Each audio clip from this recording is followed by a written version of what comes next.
Hey there, welcome or welcome back. My name is Emily and I am so glad that you're here. I don't think I have ever been this excited for a video because today my Craftamo brush samples have arrived. I did unbox these on my Instagram, so I have seen them, but today we're going to be using them for the first time. I thought, what better way to test out my new brushes than to paint some gouache portraits for my 100 heads challenge.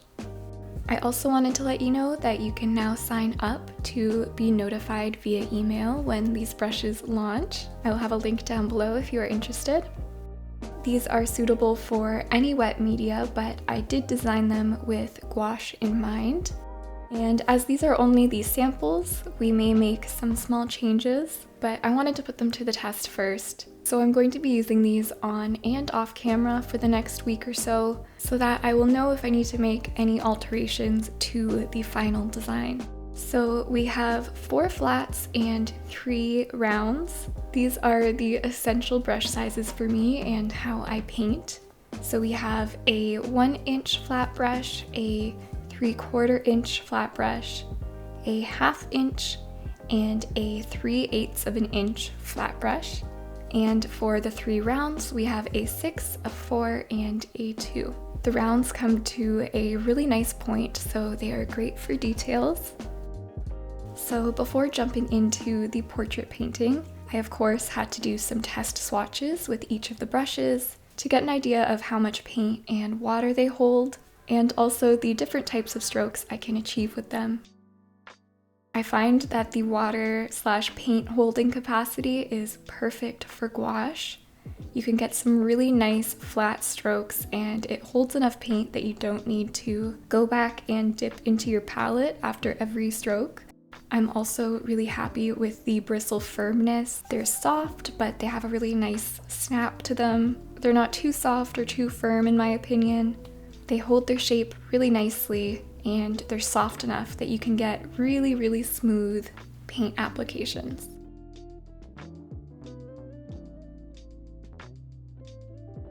So I've talked about this before on my channel, but this year I have been struggling with creative burnout and a very harsh inner critic. The critic is always telling me that I am not good enough and that I shouldn't be embarking on projects like this one, making brushes, or even just making YouTube videos. I've recently taken a really great class all about dealing with your inner creative critic. And one thing I've learned from the class, and it was actually a big breakthrough moment for me, and that is to not try to ignore your inner critic. You realize that they tend to repeat the same things over and over again. The inner critic actually begins to lose its power.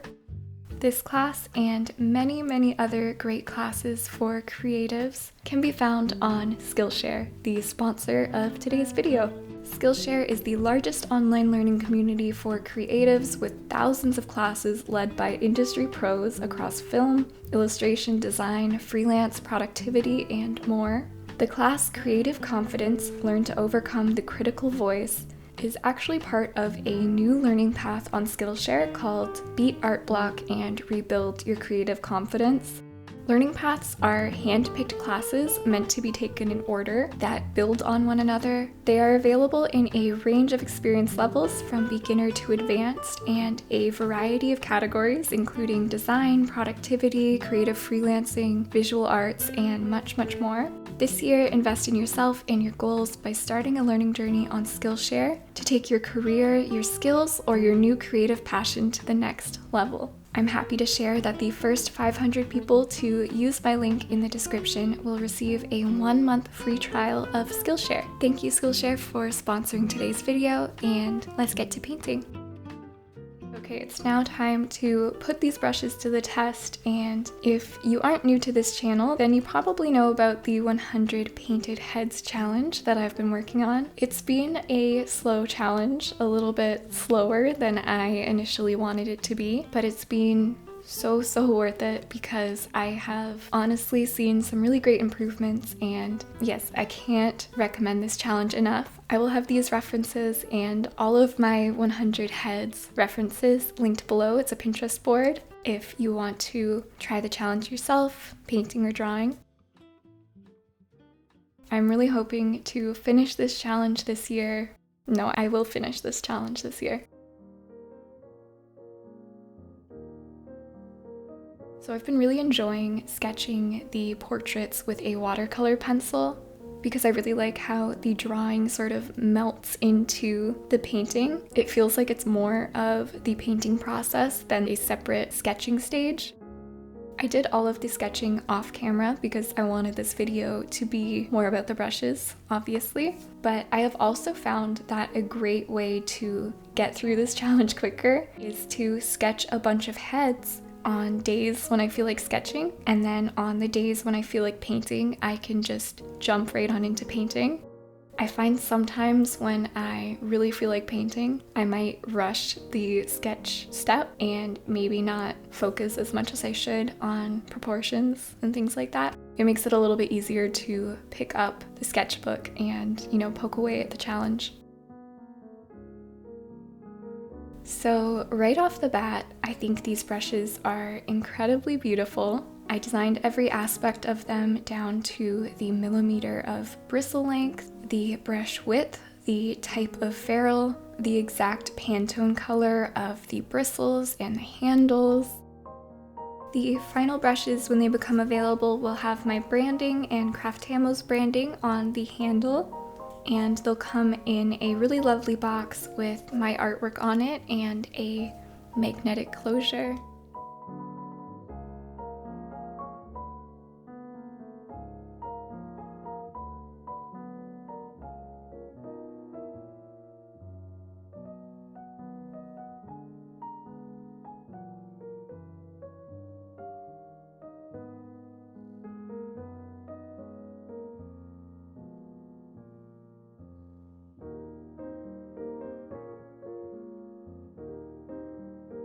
I really enjoy using the 1 inch or 3/4 inch flat brush to create sort of an underpainting with the watercolor pencil. Sometimes I use this step to block out the larger shadow shapes, but really it can just be nice to soften the sketch a little bit. It's almost like when you go over your sketch with a kneaded eraser and you just soften it, but then you also get a really nice stain of the paper that makes it easier to build up your values. And when I don't sketch with watercolor pencils, I kind of achieve the same thing by just creating a very watered down wash of gouache, and I go in with the 1 inch or the 3/4 inch flat brush and I just get a nice wash down. It's also nice to have some color peek through the portraits, so it can be fun to choose a color that is either analogous with the colors in the portrait or is complementary, so either at the opposite side of the color wheel or in the same area of the color wheel as the rest of the colors in the portrait.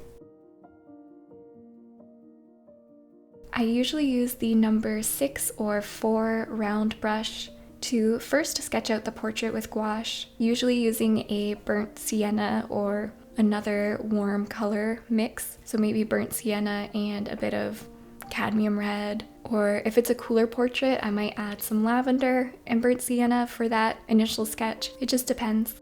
These rounds are also great to then get in the darkest darks, such as the folds around the eyes, the nostrils, and where the lips touch. I like to get these small, darkest dark areas down first, and then you can build up the midtones, and it looks like these dark colors are sitting back where they should be, if that makes sense. So things like the eyebrows, if they have dark eyebrows, I may do at this stage just to block out where they are, but then I will pretty much always come back in at a later stage to paint the eyebrows again so that they're sitting on top of the skin more instead of feeling like they're weirdly underneath the skin, if that makes sense.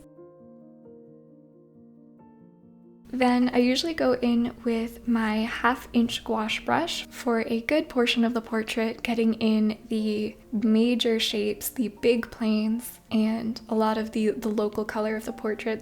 The local color being the color that makes up the majority of the portrait. Then I will usually go in with the 3/8 of an inch flat brush, and this one might be my favorite brush. I really like a 3/8 of an inch flat brush, and that's a mouthful to say, but a good brush to have. And with this one, you can really subdivide the planes. So now that you've got those big shapes of color, you can distinguish the smaller shifts in the face. So where the form turns. Lastly, I will bring in certain details with the round brushes again, and I like to use the smallest number 2 round for final details and highlights. I don't usually pick up this brush until the very end, but it's really nice to have it when you need those tiny details.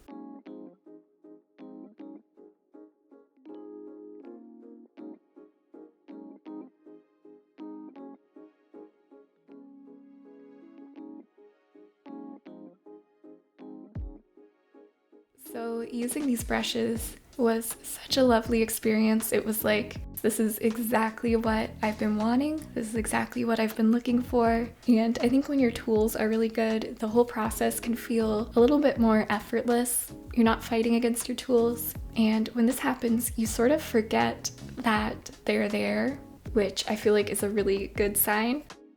I felt like these brushes kind of became an extension of me, an extension of my hand. I wasn't constantly thinking about them because they just worked as they should.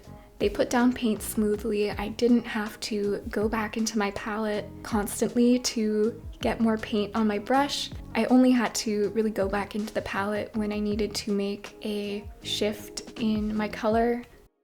So up until this point, up until making these brushes, I have been using a variety of brushes from a bunch of different brands, and I eventually figured out what brush sizes and shapes work for me.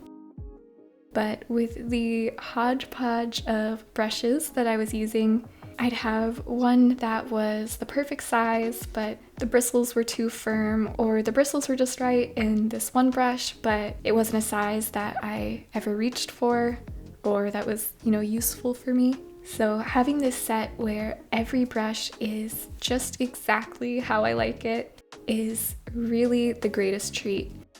I really hope you guys enjoy using them as well. I think you will. My intention for them was to be lifelong painting companions for myself and for others. I wanted the brushes to be all of the brushes you need and nothing more. And for me doing these portraits, that was exactly how it felt. I had everything I needed right there, and I could paint anything.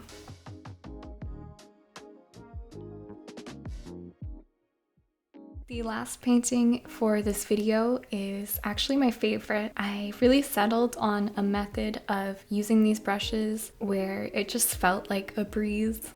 I'm really happy with how I managed to keep the painting loose, but in a controlled way. I think of it as a structured looseness, and I've come to realize that that is what I strive for in all of my paintings, no matter what the medium is. So every time I feel like I am able to achieve this, I'm really happy because I feel like I'm getting closer to my painting goals.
Okay, so that is it for this video. I want to thank you so much for watching. Please like and subscribe if you enjoyed the video.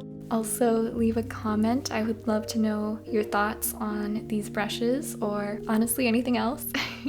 I always love hearing from you guys. I want to thank Skillshare for sponsoring today's video, and I also want to thank my lovely channel members and my patrons over on Patreon. You have no idea how much your support means to me.